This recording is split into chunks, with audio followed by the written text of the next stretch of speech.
இன்றே டவுன்லோட் செய்து உங்கள் ஃபேவரட் ஷோக்களை என்ஜாய் பண்ணுங்க. சார் வாங்க, என்ன வேணும்? நீங்க?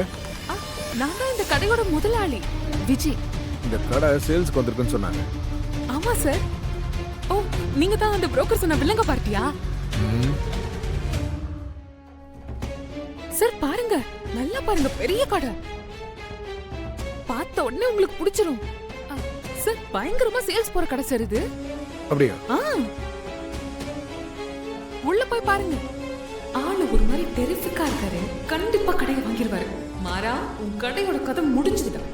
2 ஃப்ளோர் இருக்கு சார், மேலேயும் இருக்கு. பாக்குறீங்களா? இருக்கட்டும். எல்லாமே புதுசு சார். சார், நீங்க கடையை வாங்க போறீங்களா சார்? கண்மணி அக்கா, தேவையில்லாம இதுல தலையிடாதீங்க.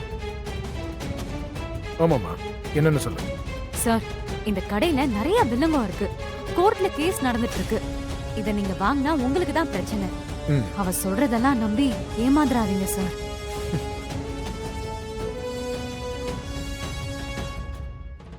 யார் இது? இந்த கடையில வேலை செய்யறவ. சார், இந்த கடை முதலாளியோட மருமக தான் நான். சார், அதெல்லாம் நான் எழுதி வாங்கிட்டேன் சார். இப்போ இது ஏன் கடை.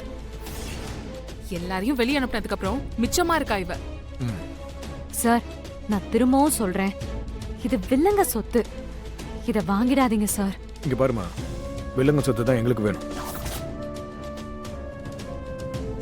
அப்பதான் விலைய இவங்க கிட்ட அடிச்சு பேச முடியும்.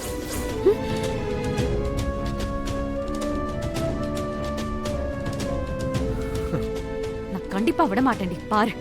Sir sir sir sir sir sir sir நான் சொல்றத கொஞ்சம் கேளுங்க சார். இந்த மாதிரி பொண்ணுங்க குறுக்க வந்து பேசுறது எனக்கு சுத்தமா பிடிக்காது. அமைதியா வழிய விடு.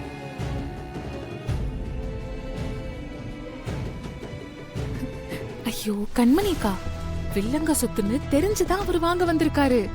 நீங்க என்ன திரும்ப திரும்ப போய் அவர்கிட்ட வில்லங்கம் வில்லங்கம்னு சொல்லிட்டு இருக்கீங்க? அக்கா, ஓரமா நின்னு வேடிக்கை மட்டும் பாருங்க.